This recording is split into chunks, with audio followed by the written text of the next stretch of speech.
This Mastermind conference call. will now be recorded. Thank you, Joy. And so anything that you can think of, we try to cover in our Power Monday Mastermind calls, and we really want everyone to please observe a few housekeeping policies, if you will. If you would be so kind as to mute your phone unless you have something to say. And also, we ask that please, please, please, please, please, if the presenter is talking, you put something in the chat if you would, but do not interrupt Glenn while he's speaking. I would greatly appreciate that. We would all greatly appreciate that. And if you're moving around, you're making a lot of noise, mute yourself. Be courteous to everyone else on the call. So right now it looks like we're at 11 individuals on the call, and usually, it grows. It's just now 9 o'clock or 9:03 California time, Pacific Standard Time. So please, please, please, everyone, if you would be so kind, mute your phone unless you have something to say. Please don't interrupt the presenter. And we greatly appreciate the fact that Mr. Glenn Sterling is taking his time out to come on this call and share his knowledge, his vast knowledge of, I would probably say, I don't know, how many years? 20 plus years, Glenn? About 20 years, yes. 20 years, plus years in the in the business arena. And, I will let him tell you the things that he does prior to, getting into explaining how he can help you if you take a moment during this period of time and just listen to what he has to say. So everybody, without further ado, we have Mr. Glenn Sterling on the line, and if you would just pay attention and learn something, I think it's going to be an awesome call for everyone. So Glenn, take it away. How's everybody doing this morning? I know you guys think most people are muted. They're muted, yeah, right? Okay. Anyway, I'm Glenn Sterling. Probably been in business for the last 25 years or so. I work with setting up corporations, and we first started many, many years ago and going out and putting postcards out to get people to incorporate their businesses. And we started doing nonprofit corporations, and then went into doing profit corporations and LLCs, and help people that were in sole proprietorships to kind of see the liability they were in. But then we went into doing taxes and accounting and also handling some lawyers working with me. And we did some of the legal stuff that corporations go through. So I have a lot of experience in dealing with lawsuits and dealing with different things that can affect your business and in a positive and a negative way. But first of all, I kind of want to break everything down to basics. We want to talk about what is a business entity. Many times you go to the banks these days or go different places, and they want to make you the business entity, make you a sole proprietorship, when a corporation is actually a separate legal entity. Corporation, a limited liability company, and nonprofits are all separate entities. Once they get a tax ID number, they are a separate legal entity and able to stand on them by themselves. They can enter into contracts. They can be sued. They can do pretty much everything that an individual can do. And I notice when I go to the banks these days, a lot of the people that are there, they want to include you and make you the corporation. They want to make this a sole proprietorship and not a corporation. I had a client that went to the bank a couple of weeks ago, and he had a personal check, and his corporation account somehow or another was overdrawn, and the personal check was written out to him, and the bank would not cash the personal check from somebody else that had a bank account at that bank. They wanted him to deposit that check into the corporation, which is really totally illegal, basically, because the corporation is a separate legal entity. It is not you. And the officers and the directors manage the corporation. However, the stockholders own the corporation. And a corporation can also be owned by other corporations. I mean, you could set up another corporation in another state, in another place that could literally own all the stock of your corporation, and you could manage it and be the officers and the directors as well. So the biggest thing that I found in saying all that is that most people form these corporations and they forget about doing all the stuff that to keep them in business. And some of those things these are all compliance issues that if you don't keep them up, guess what? They're going to take and they're going to suspend your corporation. So your compliance issues are: did you file your tax returns? Did you file? Most states have a statement of information, an officers list that you have to file every year. Some states have, like California, we have a franchise tax board.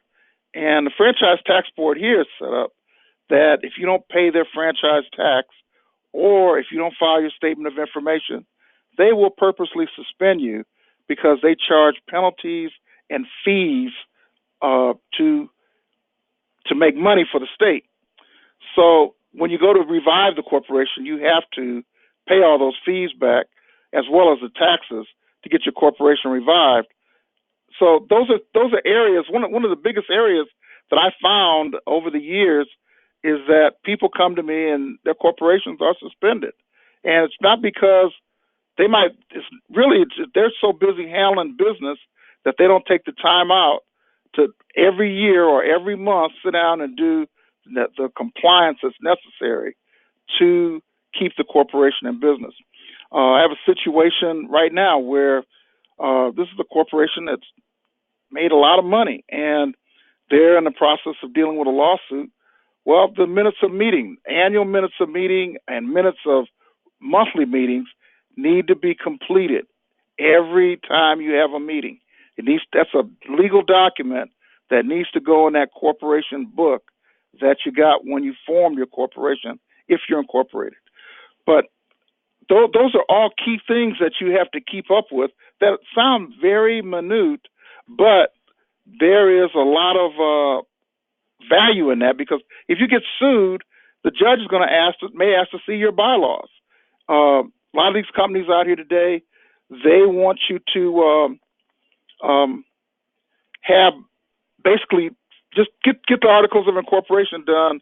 You know, we'll give you the bylaws and we'll give you the minutes, and all that stuff is all not filled out. And to be a bona fide corporation, those documents need to be prepared correctly. They need to be filed in your minute book, and because they really mean something going forward if you get in lawsuits and so on and so forth. Because lawyers are going to request it, the judge is going to request it, and they want to see that you're an actual functioning corporation. And the biggest thing you don't want is for them to pierce the veil of the corporation, and they can come after you as an individual because you haven't kept up with the compliance. And once the corporation is suspended, they can literally come after you as an individual and sue you personally and take away your assets. Okay, so why do you incorporate in the first place? And you incorporate in the first place because you want asset protection. You want to secure the fact that nobody, if they sue you as a sole proprietor, they can come get your house and everything else. We've seen situations where people are sole proprietors and they want to, a hair salon, for example, that serves liquor to all of their clients that come in there, that while they're getting their hair done, they're having a good time, drinking and so on and going on. Well, somebody goes home and has an accident that night. Guess what? That sole proprietor is liable for all the damage that night that they can prove. They're going to come after them because they wouldn't have had to drink there. They would not have had the accident. So I always recommend people, if you're a sole proprietorship, become a corporation. All right, I want to move on now. I'll move on to how do you build your corporation financially. Okay, one of the ways is establishing corporate credit, but that's not the only way. But corporate credit gives you the ability to have some money coming in while you're earning money, or while you're financing receivables and doing the necessary things you need to run your business. So first of all, in building your corporation to establish credit, you need to establish a corporate presence, which is corporate address, corporate telephone number, corporate website. You need to be listed in directory assistance, have a corporate bank account. One of the things, people come in here, they've gone all year long and they haven't opened up the corporate bank account. They've been commingling funds within their personal name, having a personal bank account, trying to run a corporation. You have to have everything in the name of the corporation. The bank accounts need to be in the name of the corporation. Then you need to do tax returns, balance sheets. All those things are important, and all those things are what creditors are looking for when they want to fund you to become to get a line of credit or to get credit cards, so on and so forth. The next thing, you have to build your personal credit. If your personal credit is not good, you're not going to get corporate credit because, again, they're looking at the person behind the corporation. Now, I know I just said that you got to separate the two, but in the beginning, you may have to become the co-signer for your corporation to get the finances that you need to operate it. And in doing that, by being the co-signer, what I mean is that you come in and they use your credit score to give the corporation credit. Now, once the corporation has had credit for so long, maybe 6 months to a year, you can ask for them to give that entity separate billing, and separate billing means that they give it its own account. And once the corporation gets its own account, then it moves on from there. Now, I've seen situations in the past, in years past, you could go into a car dealership and lease a car in the name of the corporation without a guarantor. Now, I've done that several times before in the past. And you basically have to take they want to see your bank records, they want to see your balance sheets and your articles and how long you've been in business, and that good old thing called the minutes that basically says the corporation authorizes you to enter into a contract with Lexus Financial, Mercedes Financial, so on and so forth. But leasing a car through a corporation is a tremendous benefit to you tax-wise because you can then write everything off. Okay, so pretty much building your corporation financially. You want to start with that establishment of your corporation and where it is, and show that it's on directory assistance. That's another way they want to check you, as well as a website. Next thing, you want to get planning together. You want to do a business plan. And I don't recommend that you go out and spend a whole lot of money doing business planning. I think the business plan needs to come from the person who is orchestrating the corporation. They need to sit down and write out a plan, whether it's a 3-page plan or a 50-page plan. They need to write out an outline as to what you want to do, where you want to go, how long you want it to take you to get there, and how you're going to get there, and how much money do you need to do it, and where you're going to get the money from. Most of the time you'll find out that the only place you're going to get money from is you self-funding it yourself. And because most people aren't going to, SBA and all the rest of them are not going to want to give you money up front to finance you because you're pretty much unproven. Many years ago, when I had my first corporation, and I didn't really know what I was doing and so on and so forth, we went to the Army Exchange, which is the PX offices for the Army. And they had all these offices, all these stores all over the world. And we had a game that we had invented and had brought it to manufacturing. And the Army ordered, one day I was sitting in my office and they sent a UPS truck out. I had a UPS truck show up with about 50 boxes of purchase orders. And these were like 50 boxes, but there were multiple purchase orders in there. There was probably $1 million in purchase orders in those boxes. However, we got in and looked at it, and accountants came in. We looked at it, and there was no way we could fulfill the order because they wanted 90-day net. They wanted 90 days before we could even bill them for the games, and then they wanted another 120 days after that to for them to pay us. So we would have been out of a lot of money, and it was really so sometimes I look back. Sometimes now I say that might have been a good problem to have because I have a lot of knowledge now. We could have got financing and different factors and different things like that. But at that time, it was going to cost me probably about $4 or $5 per game to manufacture all those games. So you figure that's about $4 or $5 million we'd had to spend and wait over 6 to 9 months to get the money back. So we kind of passed on that deal. But I mean, those are opportunities that may come, and it may look like a good thing, but it may not be a good thing. You have to sit down and really put a pencil to it and see that it makes sense. So in planning this, writing your business plan, you got to take all those different kinds of things into consideration because the business plan, I've noticed may change daily. I mean, different things happen and change. I mean, so those are areas that you really have to internalize when you're writing the plan out. Budgeting, okay? What is your cost of doing business? All right. What is your income going to look like?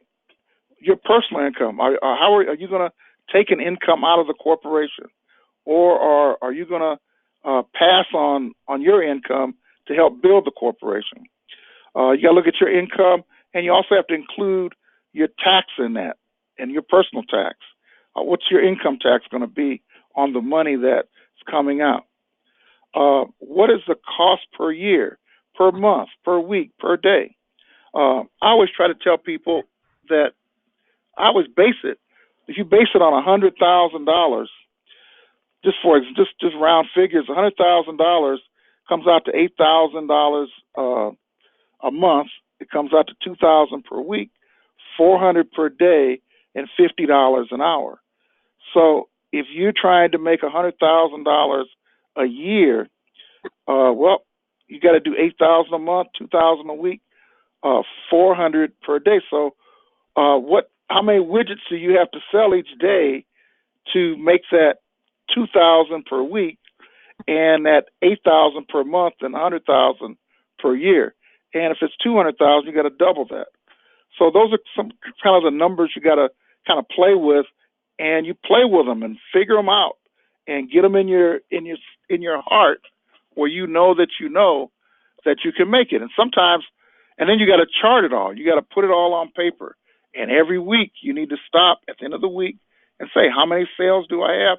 What did I do to get here? And adjust your plan to make that work. So all of this is kind of a start to get your business up and running and going and getting everything lined up on paper as to what you want to do, how you want to do it, and where you want to do it, where you can get organized, where you can literally see what you're doing. The next step is going to be to market and manage your corporation. And, one of the things that I always tell people is that you have to plant seed to get a harvest. And if you don't plant any seed, you're not going to get any harvest. I was at a service yesterday, and I had the minister was speaking on seed time, harvest time, and he said that he was eating an apple, and he said this apple sure is good. So he took another bite and told the Lord, he said, this apple, oh man, it's real good. And he finished the apple off, and the Lord told him, he says, now I want you to look in the apple, and I want you to see that there are seeds in the apple. And behind every blessing comes a seed. And if you take that seed out and you plant that seed, you will get a harvest. Well, it's the same thing in business. If we put seed out, we're going to get a harvest. In the old days, we would send 1,000 mailers out, and 1,000 mailers would bring us back maybe 1%. 1% of that would come back as prospects, and then it was up to you as your ability to close the sales. 80% was a good closing ratio that you could close and make sales on those numbers. And when you started doing that, started looking at it from that perspective, 1,000 mailers went out. That was your seed, and that seed turned into some people called. And what happened if you kept doing that? Some people got mailers in January, but they weren't ready to buy until March or April. But if you did 1,000 mailers a month, guess what? Every month you're building up your return factor, and sooner or later it's going to start to give you clients, and clients are going to start to give you business. And then you don't necessarily need to be dealing with loans because you have income coming in. So those are some marketing tips that we had. Don't be afraid for outbound call-outs. I mean, when you meet people, whenever I meet people, whenever you go to places and you meet people, I always, if I have an interest in doing business with them, send them a handwritten note or give them a phone call. Stay in touch with people that you meet. And a lot of times you have to go places and work the room and meet people and give them your card.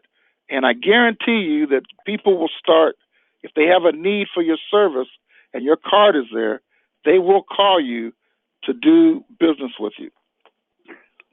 Another area is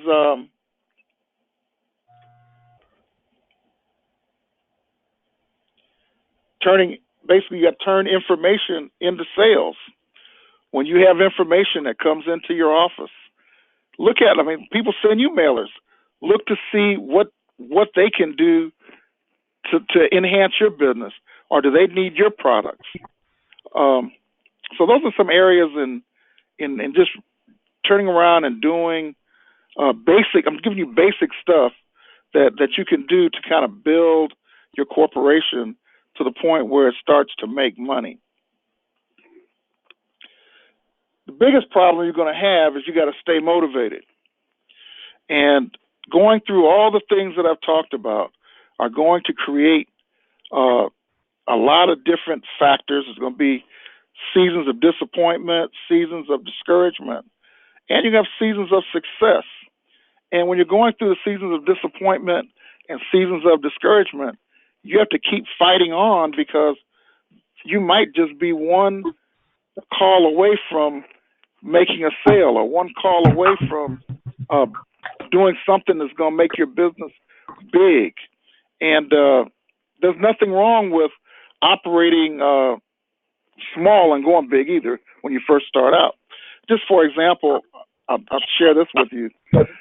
Several years ago, I had a contract with a major school district to handle all of their employee benefits.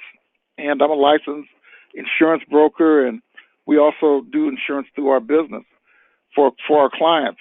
But what happened there was that I had a virtual office at a place.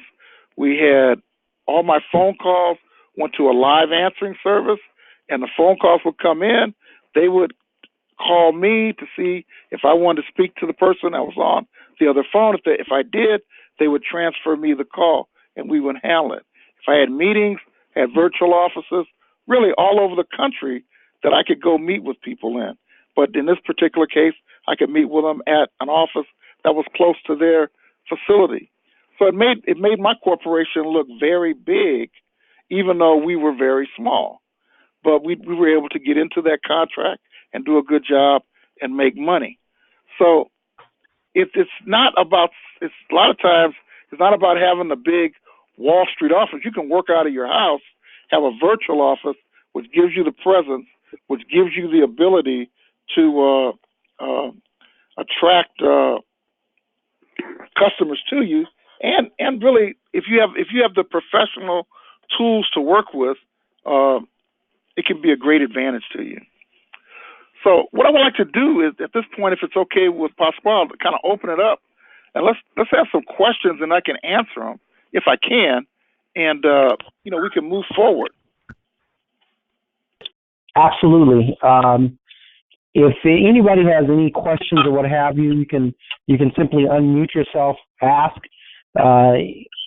any type of business question, whatever it may be. Glenn will answer that. There's also Joy on the line, Nicole's on the line, I'm on the line, and we're here to answer and help you build your business in any way possible. So if anybody has any questions, please feel free to do so. And I think everyone, let me make sure everybody's not on mute.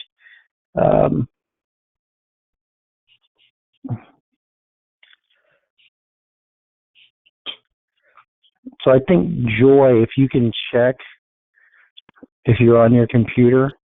Yes. Yes, Joy is far more tech savvy than I. Everyone's unmuted except for the computer folks, which I can't necessarily tell if they are or not. But a good question for the audience is that to know if we do have any sole proprietors on the call, or if you've already incorporated, or if you have an LLC or a nonprofit, and where a little bit about your business and where you stand right now. Okay. I do have a question for you though, Glenn. Sure, go ahead. And that question is this. So in your experience, what is it that you have found that has given you the greatest amount of success?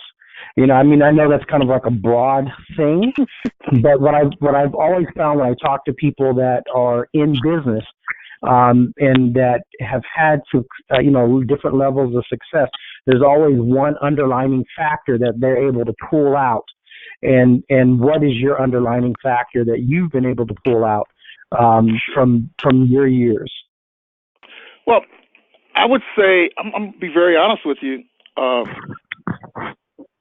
Back years ago, when you're doing your marketing and you're doing it when you have your business set up and you're sending out the mailers and doing the touches, and I call them touches because for every I figured this out because for every and bear with me now, I say 1,000 mailers. 1,000 mailers could be sending out 10 mailers a day.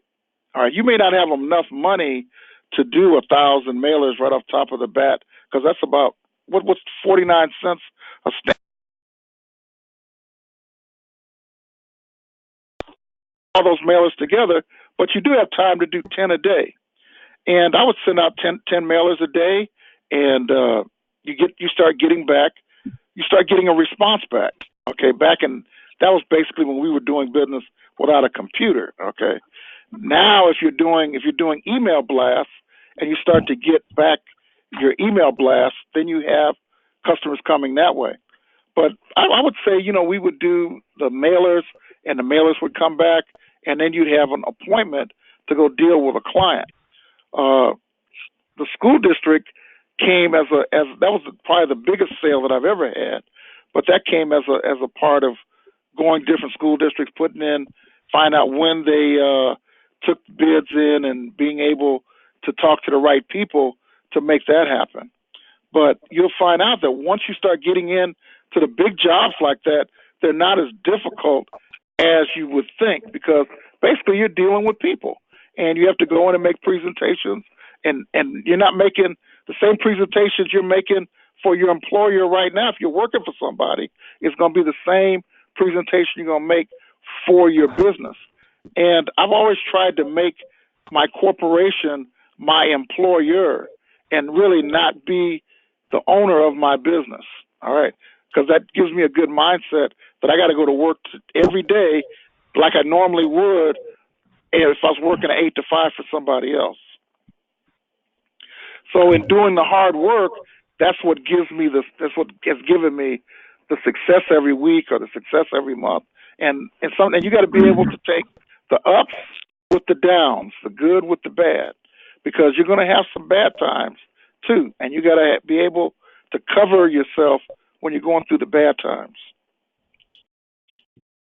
Absolutely. You know, with what you're saying, I'm going to say that what I've always found but haven't always adhered to is that it takes the same amount of effort to get a $150 client or a $75 client as it does to get a $500 or a $5,000 client. And that's what's always, amazed me. But for some reason, I still, I don't know if it's a level of fear or whatever. It could be fear is within all of us when it comes to, the unknown, I guess.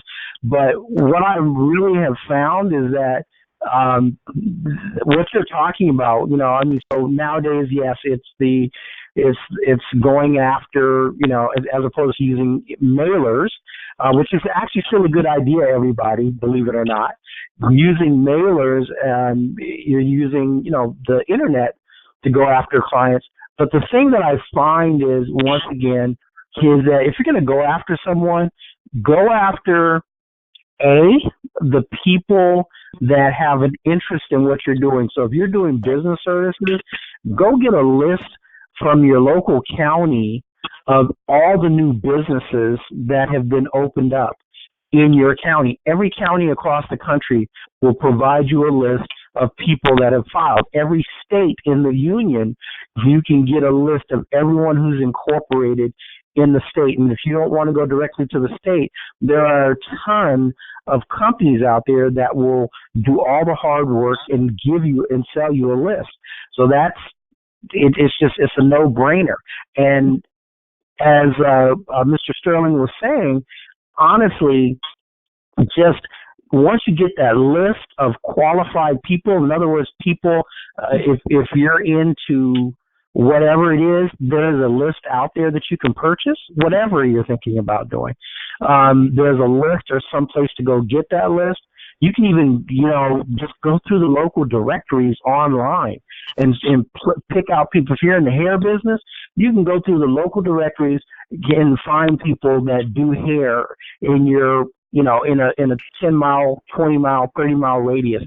Whatever you're thinking about selling or marketing, you can find people that want or need your service just by going online and looking up online or buying a list or whatever it is. And then, as Mr. Sterling was saying, just reach out to those people and find products that you can sell that will give you value in return. And as Mr. Sterling also said, it is a freaking process. He didn't say the freaking part, but it is a freaking process. But you got to do it every single day, because I believe that it's worked for me, and that allows my fat butt to sit at home for the last 8 years without having to work for anybody. And I'm literally sitting on my sofa as we speak, and I make money virtually every day. And when I go after larger clients, in other words, people like products that I can sell to people that are larger, like a $5,000 product, it takes me the same amount of effort as when I'm selling my something for $150. It blows me away. So I'm sorry, I wanted to interject that part. So you're absolutely correct, and one of the biggest sources for leads is sitting in your neighborhood right now and it's free, and you have no idea it's the library. If you go to the library, they have every business that's in your area that does what you basically have. They have consumers, they have businesses, they have names, they have uh, websites, they have phone numbers. But those are the things that you have to do. That if you go to a marketing company to do it for you, they're going to do the same thing that we're talking about, but they're going to charge you. So it's real easy to we're talking about something that's real easy to do, but most people won't do it. But you got to go spend time in the library, and that may be time that you got one day. You just got to take off and go to the library and get the names, or go get 50 names and work those, and go back and get another 50 next week and work those. And that's all the things that help you build your business and get it to a point where it's making money. Now, I wanted to say one other thing. Most independent business people get on what it's called a rat wheel. And I don't know if I call it a rat wheel, but it's really a hamster wheel. If you ever look at a hamster who's spinning the wheel, and the problem is that the sole proprietor is spinning the wheel every day, and he can't see anything other than what he's spinning, and because he has to operate the business. And so you have to have an exit strategy, and the exit strategy is to develop people like yourself that you're able to get off the wheel and put them on the wheel to spin while you build another division or another entity, because it's really all about, in the end, is having people creating jobs and having people working for you. Because if you have people working for you, then you can take a vacation, you can kind of relax sometimes rather than have to do all the hard work yourself. So duplicating yourself is another key factor in business. And you got to be able to trust people, that you can be able to trust them that they're going to do the right thing with the knowledge you give them. And some will, some won't, and so what? But you got to go through the numbers to find those that will work with you to help you get your dream, make your dream a reality. And in return, you got to help them make their dream a reality. So, absolutely. You know, there's something else I wanted to touch on, which is part of what you were speaking about earlier, which is making sure that you get your business listed and so on and so forth. And one of the things that everybody on this call can do and should be doing is you can go to Fiverr, FIVERR.com, and you can put in on Fiverr. There are a lot of providers on Fiverr that will get your business listed everywhere that you want it listed. They will, for anywhere between, on average, they're between $25 and $45, and you will have all these different providers on Fiverr that will get your business listed in all the directories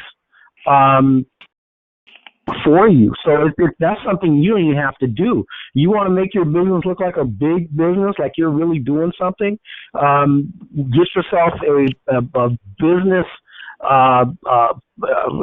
phone. I honestly, you can use your cell phone, but if you really want to step up the game, get a line from Vonage. You can get a line from Vonage, and the magic of that is you can get the line from Vonage and have it directed directly to your cell phone. So, and then you take that Vonage line and you take whatever address you can get. As Mr. Sterling was talking about earlier, somebody's making a lot of noise in the background. If you would not, I would appreciate it. If you could simply, do the Fiverr thing, get listed everywhere. For $45 or $25, whatever vendor you choose to use, they will put you in all the Yahoo, Bing, Google and the 100 other online directories that are there. They will also list you in just in the Google Maps, Yahoo, and Bing Maps. I mean, there's a lot of different places you can get listed online, Manta, and it just makes your business look like a real business, because when a lender especially does what's referred to as a reverse search on you, you want, if they put in your phone number, you want your entire business to show up. You want everything about your business to show up in the directories, right? You want your address. If they put in your phone number, your address shows up, your business name, your business website, your business email, and that's another thing.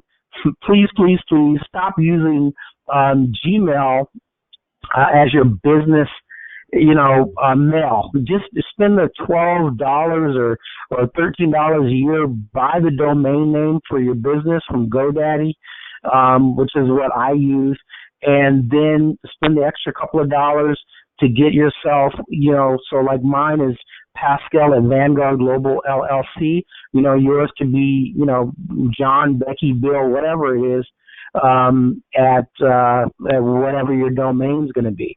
And it just adds that extra level. A lot of people use Gmail and Yahoo and Ymail, whatever. But if you do use, it just looks better. Lenders like it, banks like it when you're utilizing a domain name. It's just a better look, in my opinion, and from what I've read and from also talking to various lenders. But just, use these basic things, spend the money on Fiverr. There's people that will do all the work for you. I mean, it's simple. Okay, so I'll stop talking. Glenn, do you have anything else to add? No, that's pretty much it. I mean, I think we covered a lot. I mean, it was. I wanted to talk about structure, and I was kind of trying to rush through it. The accounting process, which is very, very, very important.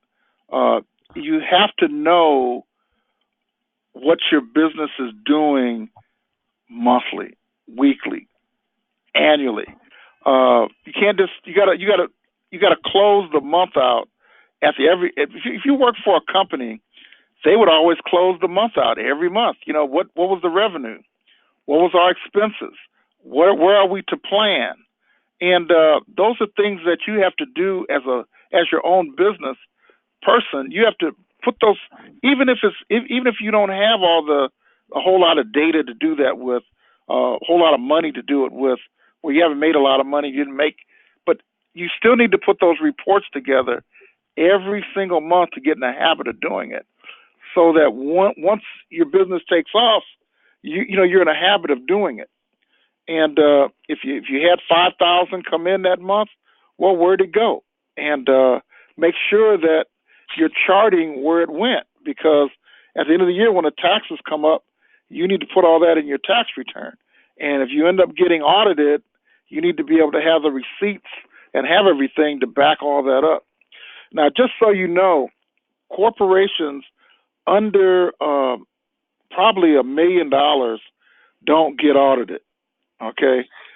Sole proprietors get audited all the time because the IRS looks at them as being easy pickings, where they don't have lawyers and accountants and all that good stuff. Whereas corporations, they have accountants and they have lawyers, and usually they'll go to the accountant's office to do the audits. So you kind of want to keep good records. Even like I say, if you're a sole proprietor, you definitely want to keep good records. And as a corporation, you want to keep good records just in case the IRS does audit you. But you want to have accountants come in and do an audit on your books to make sure you're in line and in compliance and doing the right thing. So that's. I'll close out with that. That basically, you want to make sure that every month that you're able to document how much money came in, how much money went out, and whether or not you're making a profit, because that's going to allow you to see what you can purchase the next month. You may need equipment, you may need supplies, you may need things that you have to do, but it'll keep a better handle on your business. So for those individuals that can't afford an accountant or whatever software, what do you suggest that they do at this point in time? Because a lot of people just they can't afford that in their beginning stages. So what is it? I mean, you do accounting and all that. What do you suggest? It's called Excel spreadsheet. You got to get your bank statements every month. You got to sit down and put in. I would take an Excel spreadsheet, put at the top income, and basically look at your what you want to do is use your bank account statement as the guide, because once you get the bank account statement, it's going to show, you had $100,000 or you had $10,000 or $5,000 came into the account, and then it's going to show on the next line how much went out, and so you got to make that sheet there balance, basically taking everything off of your bank statements and putting them on the Excel spreadsheet. And then you can list to the side. It says you went to Staples. Well, what'd you go to Staples for? And just put a note off to the side. Or I went to did entertainment. Well, if you did entertainment, who did you take out, and what was the purpose of it? So that way you have all that information. So 2 years down the road, if they come back and audit you, and you're trying to remember who HC and Associates was, because they didn't really, they went out and spent your money and went to restaurants with you, but they didn't buy nothing. You kind of know who they are because it'll trigger you because you put it right there on your Excel spreadsheet. And so every computer has Excel, I think, right? I mean, I'm sure. I mean, Excel. Yeah. If not, if you don't have Excel, then you gotta go buy some. You can go to Staples and buy some paper and do it. I mean, it's real simple. I mean, but you got to keep some type of records so that you know what's going on, and because you look up and get to the end of the year and say, well, where'd all the money go? I don't have any money left. And it's because you were spending money and you weren't aware of. You're spending more money than you were making, and you weren't aware of it. And especially if you have loans coming in, and you look up and be in a heap of trouble down the road because you didn't monitor it every single month. And if you're not good at it, you need to hire somebody that is good at it, that can literally come in and do your books once a day, or take a day, or so on and so forth. Now we do books. We're going to start doing books for small businesses next year, and I'll be doing them using QuickBooks. So that's something to think about. Glenn, if you would, I mean, right now and at the end of the call, go ahead and if you would give out your information to people so that anyone can call you if they so desire. Sure. Yeah, name of our company is Business Incorporation Nation, Biz Corp Nation. We handle incorporations, all states. We handle accounting. We do small business accounting. We do taxes for small businesses. We also do the compliance and the revivers for companies that are suspended. We do group insurance. Like if you have two people within your corporation, you're eligible to get a group health insurance plan through Kaiser, Aetna, or through Blue Cross, Blue Shield, Anthem, or whoever. And that plan is totally tax deductible on your income tax. We do retirement plans, key man insurance, buy-sell agreements. Like if you have a key man in your business, you may want to insure him $4 million for whatever his value is. If he dies and you're going to lose that value, that insurance policy will pay the corporation that money. So that's kind of something I like to talk about, but that's real. Those are most of the areas that we handle. Our phone number is, I'm going to give you 818-280-6154. I'm also going to give you a cell number, which is 310-867-1161. And I give that to you again, 280-6154, and my cell number that's for the business is 310-867-1161. And we are at 9700 Reseda, Reseda Boulevard, and we're in Suite 209 in Northridge, Northridge, California, 91324. And our websites are www.bizcorpnation.com. So I have another question for you. So, what is a key man, and why is it important to get insurance on a key man, or key man, key woman? Let's be politically correct on this call. Okay. We don't want to just be throwing out key man, key man, key woman. Well, let me give you an example. I had years ago. I worked as a sports agent, and we had a professional athlete who had just signed a multi-million-dollar contract with a baseball team.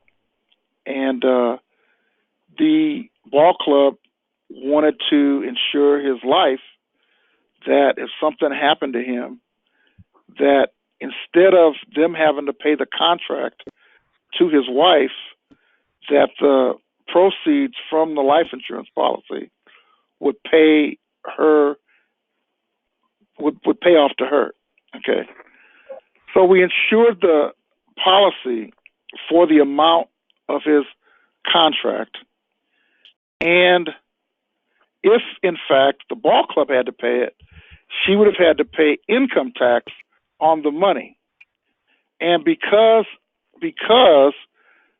it was she became the beneficiary of a life insurance program, that money becomes tax-free. Well, to make a long story short, he was killed that year. And this was about 15, 20 years ago. He was actually killed that year. And she was able to get the benefits of the life insurance policy without having to pay taxes on it.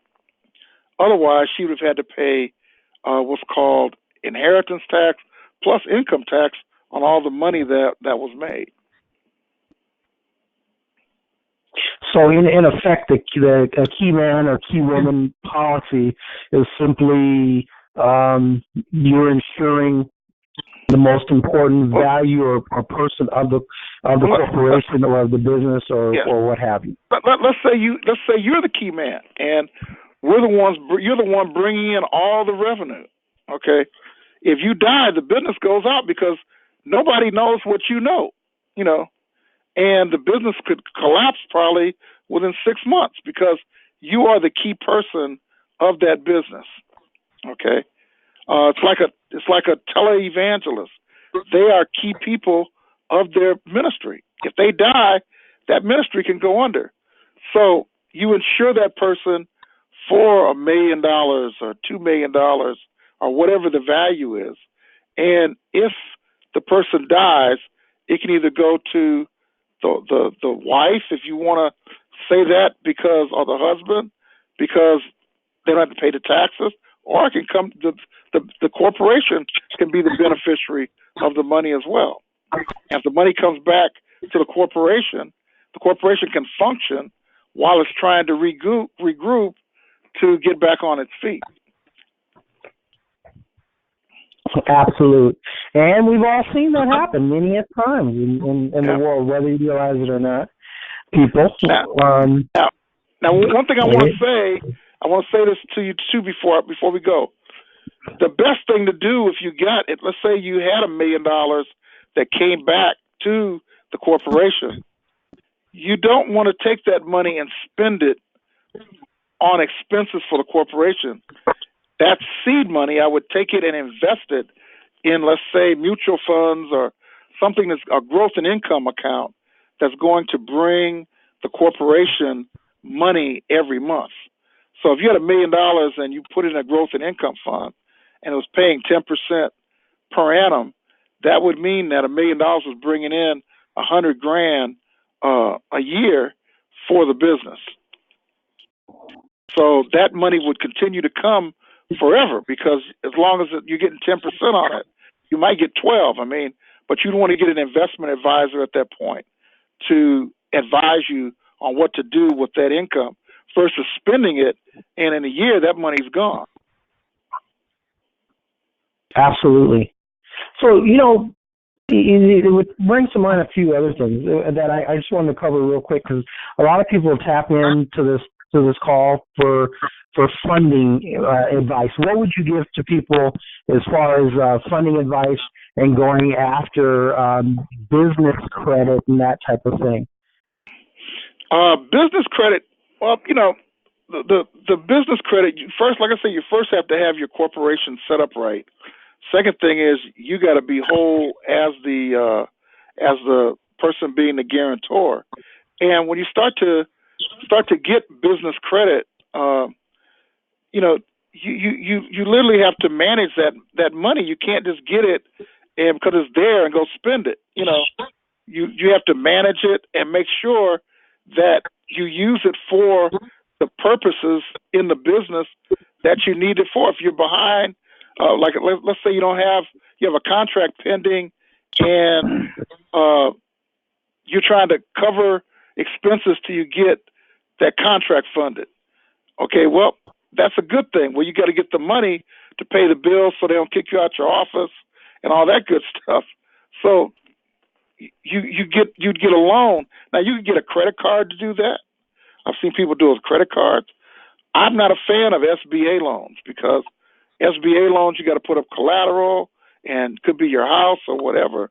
And if your business is shaky, you could lose everything. But revolving credit, that's one thing. Credit cards, I mean, it's a little high interest rate, but you don't want to keep that money out. You want to get it, and when you get the money back, you want to pay off that loan, pay it off, get it paid off, because that's going to boost your score. Absolutely. I wouldn't do it where you're going further and further in debt. And I've seen people that they want to go and get all this business credit, but they want to live off the credit rather than live off the income that comes in from the business. And you got to be careful with that because your mind will say, okay, the bills are made. I don't need to make any money. And your business will shut down on you. So, absolutely. I'm going to tell everybody, like, on my own personal experience real quick, just to kind of to go with what the point that you're making about, a fool in his money or a fool in his credit, departing one another.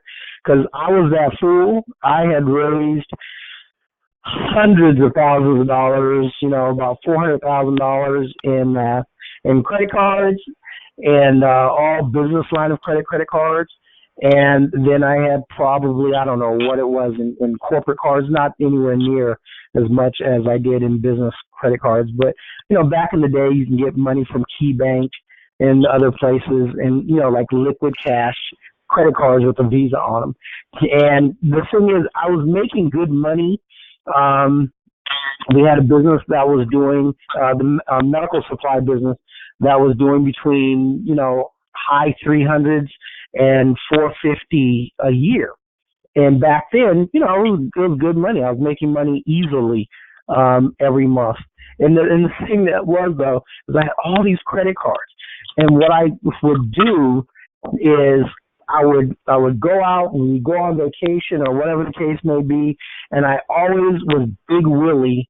And the thing was, though, when business tightened up, when business slowed up quite a bit, I had hundreds of thousands of dollars worth of debt that I couldn't afford to pay. And it's just not a good look. And it was so stressful that I had like these like pains just running down my arm.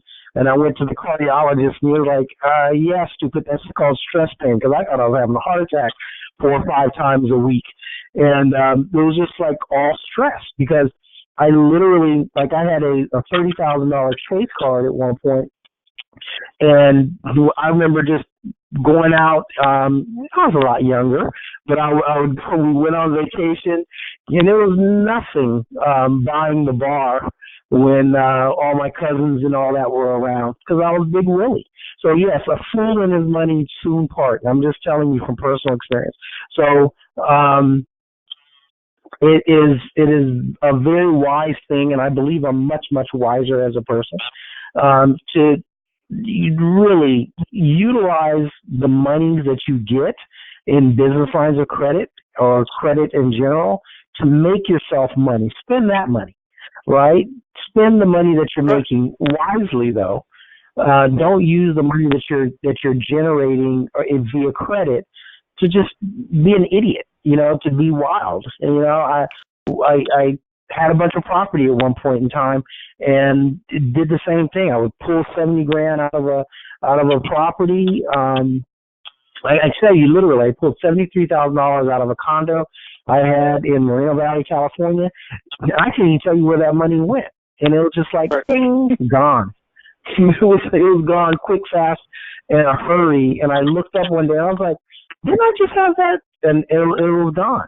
So a fool and his money soon part. And I'm just telling you my personal experiences because I think it's imperative that all of us,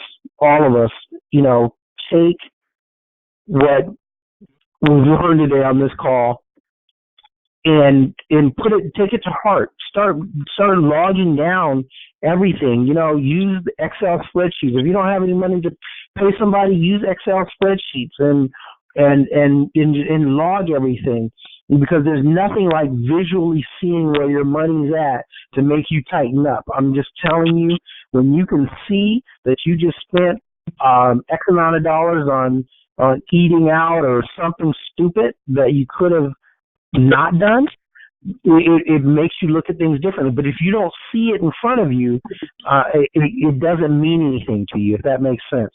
You literally have to see it. So with that said, Glenn, everybody, if you can give out your information one more quick time. Joy, if you'd give out your information. Nicole's on the line, if you'd give out your information, and then I'll give out my information. And if you need any type of help building and developing your business, please give one of us a call. Somebody's making a lot of noise, and I wish you could not. So if you would please give out your information, and anybody, I'm just telling you, we are here to help you. We will answer any questions you have. It doesn't cost you anything. Obviously, if you want to, we would love for you to purchase our services, but we are all willing to help you as much as humanly possible to help you build your business, to start making money, because that's what it's really all about. We want to help you. So, Glenn, one more quick time, if you can give out your phone number, and then Joy, sure, if you can give out your information, and then Nicole, who's also our partner on the Power Mondays Mastermind. Everybody go sign up at PowerMondaysMastermind.com as well to be to stay up on the calls and what have you. So go ahead, Glenn, give your information, please. Sure. Again, it's Glenn Sterling, and it's 818-280-6154, 818-280-6154. I can be also, if you want to send me an email, it's Glenn, GLENN, at bizcorpnation.com. And that's okay, awesome. And Joy, if you can give out your information, please. Sure. My name is Joy Sterling. My number is 818-877-0290. Once again, that's 818-877-0290. And my email, you can also reach me on the Power Mondays Mastermind email. That's Power Mondays with an S, mastermind at gmail.com, and just put attention Joy, and then I'll receive it. Thank you. Okay, Nicole, are you there?